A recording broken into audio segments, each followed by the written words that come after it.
'cause ain't nobody tell me nothing.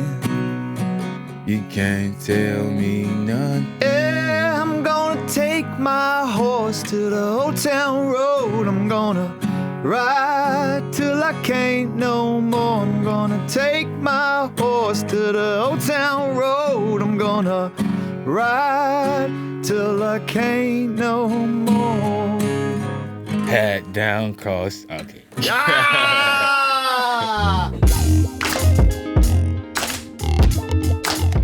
Panini, Yeah. new music. Panini was the first song that I did in like a professional studio. And then Old Town Road came and just was like, nah, I need to be first. I need that attention first. No, I mean, like Old Town Road, it wasn't done in the professional studio. It's the thing. Like it was never even mixed and mastered. Like the song that you hear today, it's not mixed and mastered. That's from the $20 I paid, the rough mix.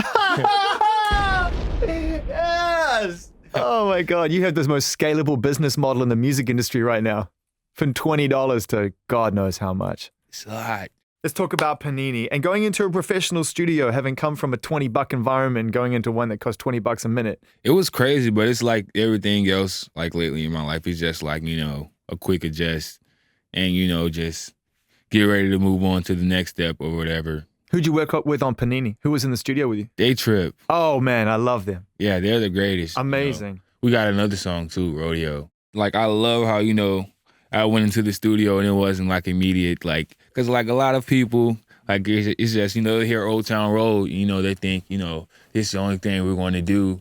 That's what you think you want. You don't know what you want until you hear it. Like a lot of producers, not a lot of them, but some of them, you know, I get into they'll try to play like a random guitar loop with trap drums, and it's like, it's not the same thing. And you're like, nope, that's a quick session. I'm like, we're done. I'm tired for tonight. So what can you tell us about Panini in terms of what you were trying to say on it, or what you think the general theme of the song is from your perspective? I made it like during the time where I'm just now like even like getting like a little taste of fame. It's like you have fans when you're bubbling under, like nobody really knows about you. Like they love you then. And then, you know, like you get to a certain place, it's like, you know, they're not my like underground artists who I'm finna say, oh, I know this guy. So it's not the same love. Panini is like a character from this show called Chowder. And she was like pretty much like obsessed with him.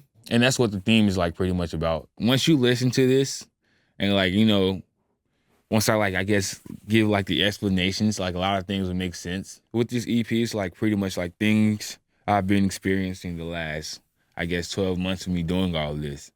Do you have a long future planned in this? This is going to be lifelong, along with other things. But, you know, this is my main priority. New music to come from Lil Nas X on a project that features an all-star list of producers and collaborators. And we've got to talk about Travis Barker. He mentioned that he'd done some work with you. And one of the things he likes about you is that you seem to gravitate toward the surprising elements. It was amazing. Just like sitting in the studio, you know, like doing, like tweaking a little stuff.